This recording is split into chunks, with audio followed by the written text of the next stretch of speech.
A eficiência e a abrangência dos mecanismos de busca hoje são inegáveis. Para você ter uma ideia, o mecanismo de busca mais famoso, o Google, realizava em 2010 32,8 milhões de buscas por dia. Hoje, esse número está para mais de 3,5 bilhões de buscas por dia. Isso significa que a cada 2 dias, uma pessoa do planeta realiza pelo menos uma busca. Ou se a gente trouxer para números de pessoas adultas, isso provavelmente vai significar em torno de um acesso por dia por pessoa. Então isso é muito bom, né? É sinal que as pessoas estão bem informadas e estão mais inteligentes. Não exatamente. Fica comigo até o fim do vídeo que vocês vão ver a ineficiência dessa relação entre muita pesquisa, muita informação e inteligência. Se tratando de busca, o aparelho eletrônico mais utilizado são os dispositivos móveis, que no caso, o que a gente mais conhece, são celulares, smartphones. Hoje, a estimativa é que o Brasil tem por volta de 249 milhões de aparelhos. Isso significa aproximadamente 1,2 aparelho por pessoa. Se a gente contabilizar todos os dispositivos eletrônicos, são 464 milhões de aparelhos. Isso significa que tem mais de 2 aparelhos por pessoa. A praticidade de busca de informações pelos meios eletrônicos possibilitou com que as pessoas tivessem acesso a qualquer tipo de informação de uma maneira muito mais fácil e democrática. No entanto, isto não se reverte na capacidade das pessoas de se concentrarem. Pela facilidade, pelo estímulo que as telas proporcionam, cada vez as pessoas passam menos tempo em atividades mais contemplativas, mais demoradas. E também, cada vez é menor o tempo em que uma pessoa consegue ficar compenetrada, concentrada em uma mesma ação. Se em 2005 o tempo médio de uma pessoa em concentração absoluta era de 12 segundos, em 2015 passou para 8. Isso é menos tempo do que um peixe de aquário fica concentrado no mesmo fato, na mesma visão. E com toda certeza, os mais afetados por isso são os jovens. Em uma pesquisa, 77% das pessoas entre 18 e 24 anos responderam que quando nada prende a atenção delas, a primeira coisa que elas fazem é olhar para o celular. No entanto, o celular não necessariamente te mostra coisas que vão engrandecer ou coisas que vão fazer você ficar mais inteligente, por exemplo. Ele vai te mostrar coisas que te prendem. E quanto mais preso nesses estímulos do telefone, mais difícil é de se concentrar em algo externo que tem um estímulo menor do que aquele do celular. Ao mesmo tempo, o QI médio brasileiro é de 83. Este número faz o Brasil ocupar a posição 63 do ranking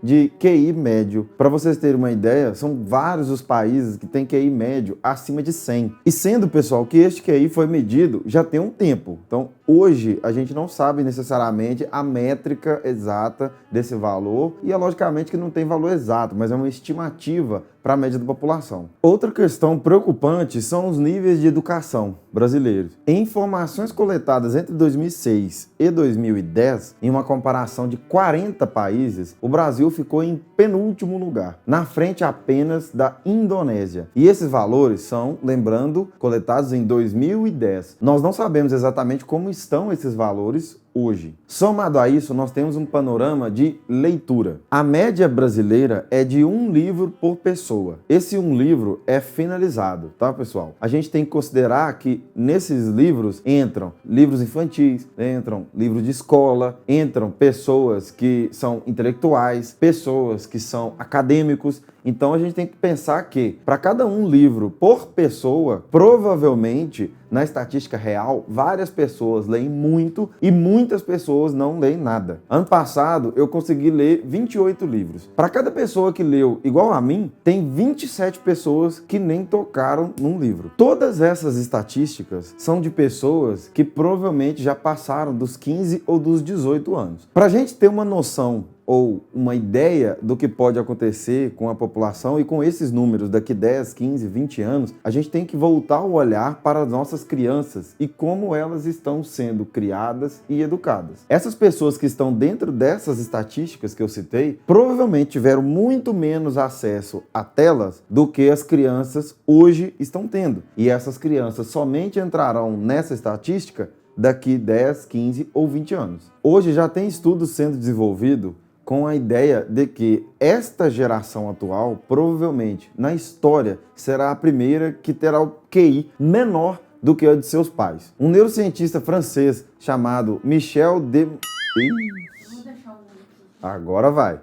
Michel Desmurget. É esse aí. Esse neurocientista tem um livro que chama A Fábrica de Cretinos Digitais. É isso aí mesmo, gente. Esse é o nome do livro dele. E ele fez todo um estudo voltado para esses impactos que as telas, que o tempo de televisão, de celular, de tablet vai provocar nas crianças e como isto provavelmente acarretará em uma diminuição de QI na população. O excesso de telas causa, principalmente, a diminuição e a qualidade das relações intrafamiliares dentro da própria família da criança. Essas interações são essenciais ao desenvolvimento e à cognição das crianças, mas principalmente são essenciais do desenvolvimento da linguagem e da descrição emocional que essas crianças terão com as outras pessoas. Ao acessar muito telas, essa criança provavelmente terá uma diminuição com todas as outras atividades que geram desenvolvimento cognitivo e são extremamente estimulantes, que é o caso da lição de casa, de música, de leitura, de brincadeiras. O excesso de telas também causa perturbação do sono, porque provavelmente essa criança que tem acesso a telas até tarde da noite não conseguirá dormir da mesma forma. Também causa superestimulação da atenção. Quando uma criança é superestimulada, ela provavelmente nas outras atividades do dia a dia não vai ter atenção, o que vai acarretar em inúmeros diagnósticos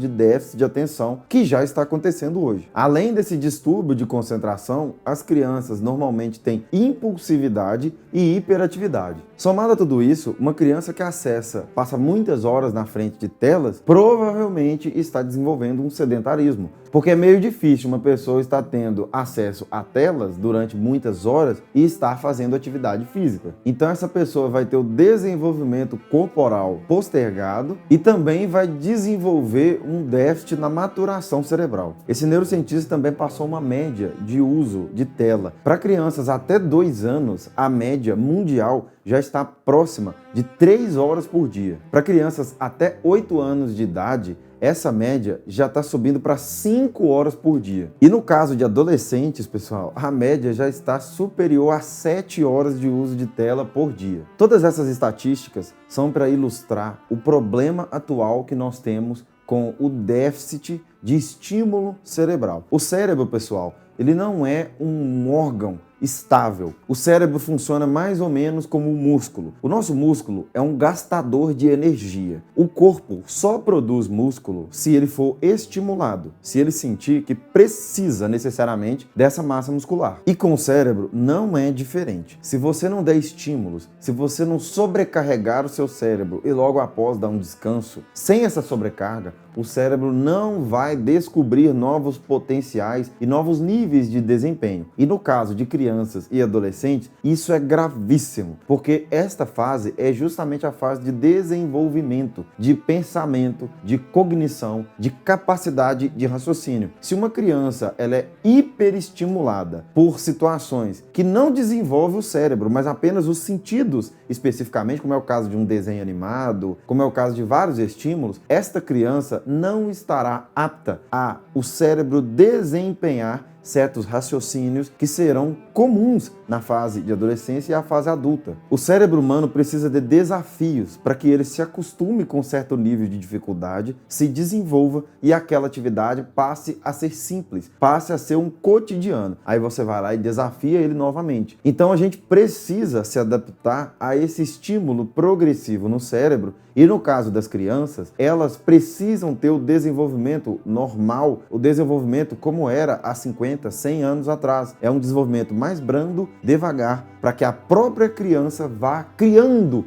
mecanismos de resolução de problemas, de linguagem, de interação entre pessoas e dessa forma, quando chega na fase adulta, o cérebro dela já foi estimulado o suficiente para que as tarefas do dia a dia, as tarefas profissionais, as tarefas de relacionamento sejam um pouco mais brandas, ou seja, dentro da capacidade que ele está habituado. A vida adulta, ela se resume basicamente em solucionar problemas. Quando nós estamos no âmbito profissional, nós estamos recebendo para solucionar problema de alguém. quando nós estamos em casa, provavelmente nós precisamos de muita habilidade para solucionar problemas de relacionamento pessoais. Esta capacidade de desenvolver linguagem, recursos cognitivos para solucionar problema é crucial tanto na vida profissional quanto na vida pessoal. E se uma pessoa não tem acesso a estímulos básicos durante a vida, durante a infância, adolescência e o início da fase adulta, esta pessoa não é capaz de resolver problemas. E pesquisas diretas em Google ou qualquer outro mecanismo de busca somente te fornece informação. Porém, converter esta informação em capacidade de agir de fato, em ação, em conhecimento, é um processo demorado, é um processo que envolve raciocínio. E se essa pessoa não tem uma capacidade boa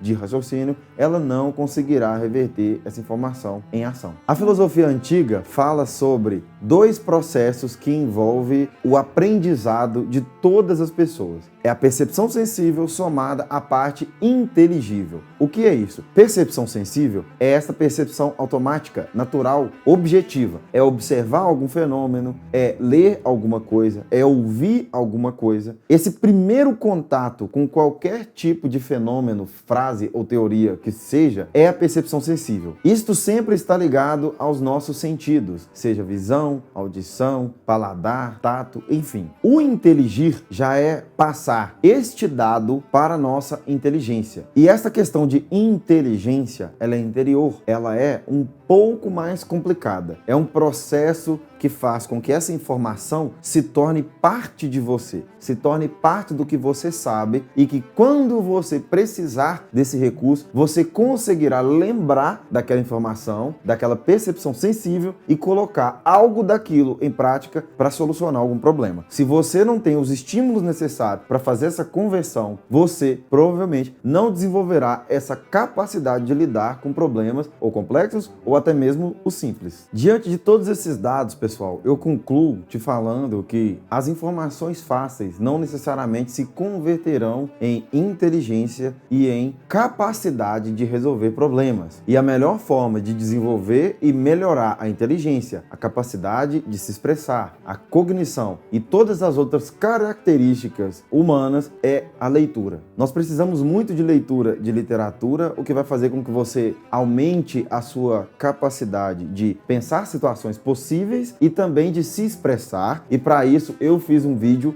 sobre leitura de literatura e a importância dela. Nós também precisamos ler muita filosofia e outros livros técnicos, porque eles vão fazer parte dessa parte inteligível e te desenvolver como ferramenta de aprendizado. Com certeza, esses dois tipos de leitura vão te agregar muito. Também fiz um vídeo sobre dicas para melhorar a leitura, para aumentar o índice de leitura. Provavelmente está aparecendo aqui na tela também. Um abraço e até o próximo vídeo.